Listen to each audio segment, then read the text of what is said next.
Growing indoors has a funny way of teaching patience. Right up until it doesn't. For weeks, it feels like you're waiting for something to happen. Then one morning, you unzip the tent and take a look inside, and realize that everything has changed overnight. This week, everything started moving faster.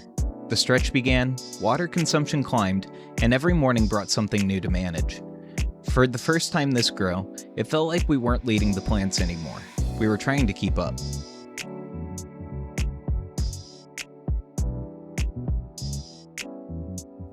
The first thing we noticed wasn't one specific plant. It was the girls themselves.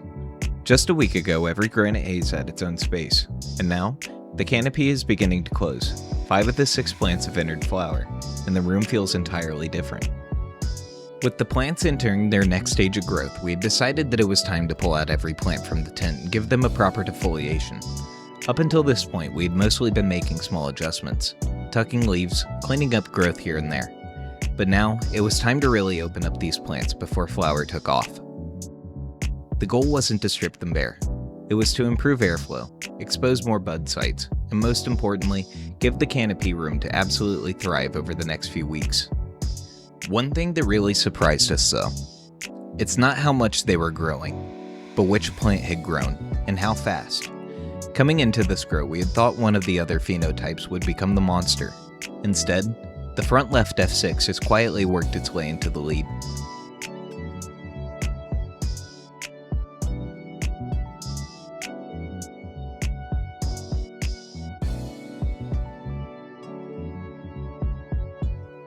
Fortunately, the next day gave us a chance to slow down and appreciate where everything was headed.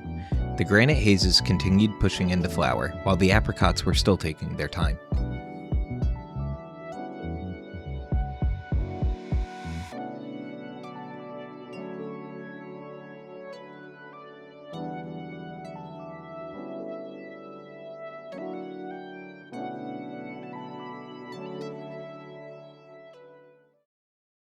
Peeking through the screen of the 3x3, it was becoming pretty obvious that the Apricots had no intentions of slowing down. Every day the canopy seemed a little fuller than the day before. But then, on day 32, it ended up being one of those days where everything changes.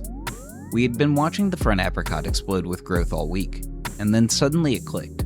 If we kept letting her grow vertically, we'd end up with one dominant plant, and one that's constantly fighting to catch up. Instead of waiting, we had to make a call. It was time to install the SCROG. This wasn't something that we had planned to do, but sometimes the plants make decisions for you. For anyone who may be new to growing, SCROG stands for Screen of Green. Instead of letting one plant grow straight up, the goal is to spread out the canopy so that every top gets better access to the light. In our case, it'll also give the smaller apricot enough room to catch up, and hopefully open up some space, that way it'll grow into the same canopy over the next couple of weeks. Hopefully these two plants meet up somewhere in the middle. We'll find out soon though.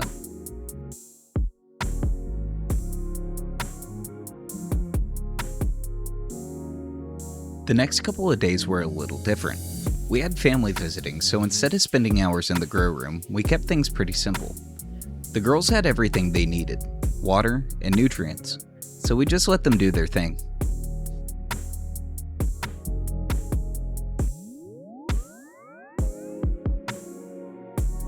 Two days later, and the SCROG was already starting to do exactly what we had hoped. The front apricot had settled into the screen, and the back plant was beginning to fill in the space we had created for it.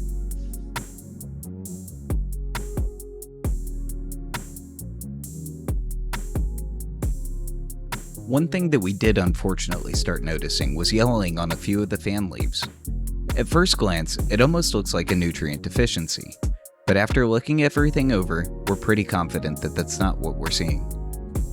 One thing that's important to understand is nutrient deficiencies and nutrient lockout can almost look identical. In our case, the nutrients were already in the reservoir. The plants simply weren't able to absorb them efficiently because the pH had drifted outside of the range that we were aiming for. Thankfully, we caught it early, and new growth already still looked healthy. The buds were still stacking, and now we already knew exactly what we needed to do to tighten up moving forward.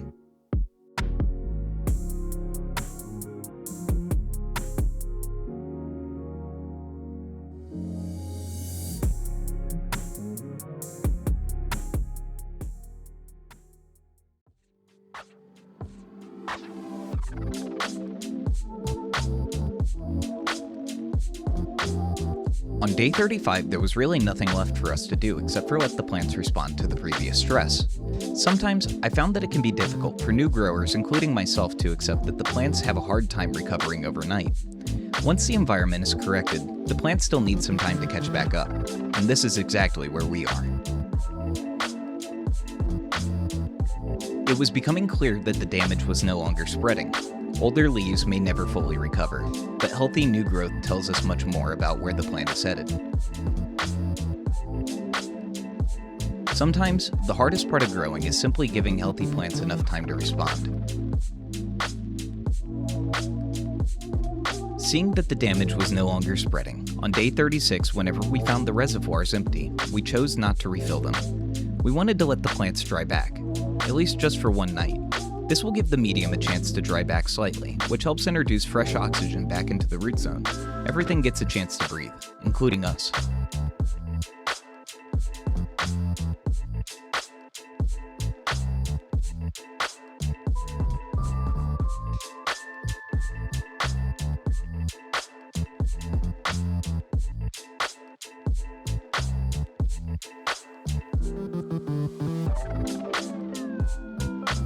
As we started to get back into a rhythm, so did the plants. The flowers continued stacking, new growth looked healthy, and our attention started shifting away from the pH issue and back to watching the plants develop. One thing that we did start noticing was one of the apricots was beginning to show a shift in color. It was subtle, mostly hidden down in the centers of the flower, but almost every day, it was becoming even more unnoticeable. As the week continued, the difference between the phenotypes became even more obvious. The front left F6, the one that we were originally most concerned about, had completely turned things around.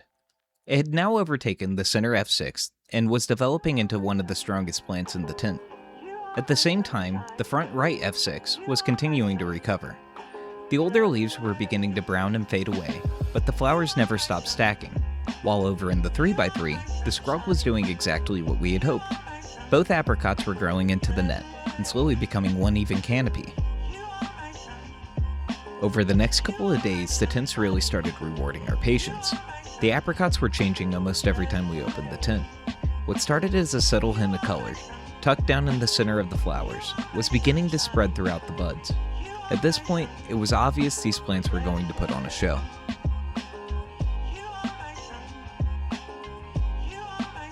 The SCROG was already starting to prove itself.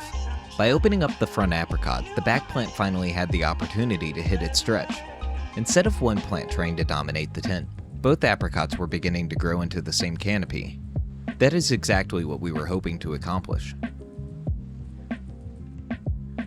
Looking back over the last couple of weeks, it is pretty amazing how quickly everything has changed. We started this video watching the plants start their transition, work through a small setback with our pH. Then, we made the last-second decision to go ahead and install the SCROG inside the 3x3. And now, both tents are doing exactly what we hoped they would be. The Granite Hazes are stacking beautifully, the apricots are truly showing how they got their name, and flower has only really just begun.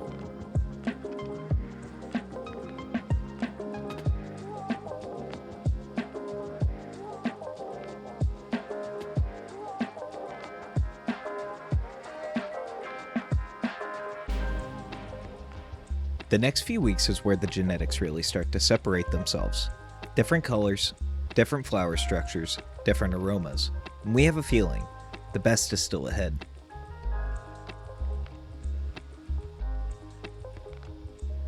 If you've been following along since the beginning of the series, thank you. Your support, comments, and encouragement genuinely mean a lot to us. And if this is your first time here, welcome to Terp Tent. We're glad that you guys are here. If you enjoyed today's video or learned something along the way, consider leaving us a like and subscribing. It really helps us continue making videos like this. Thank you all for watching. We'll see you guys in the next one. Bye-bye.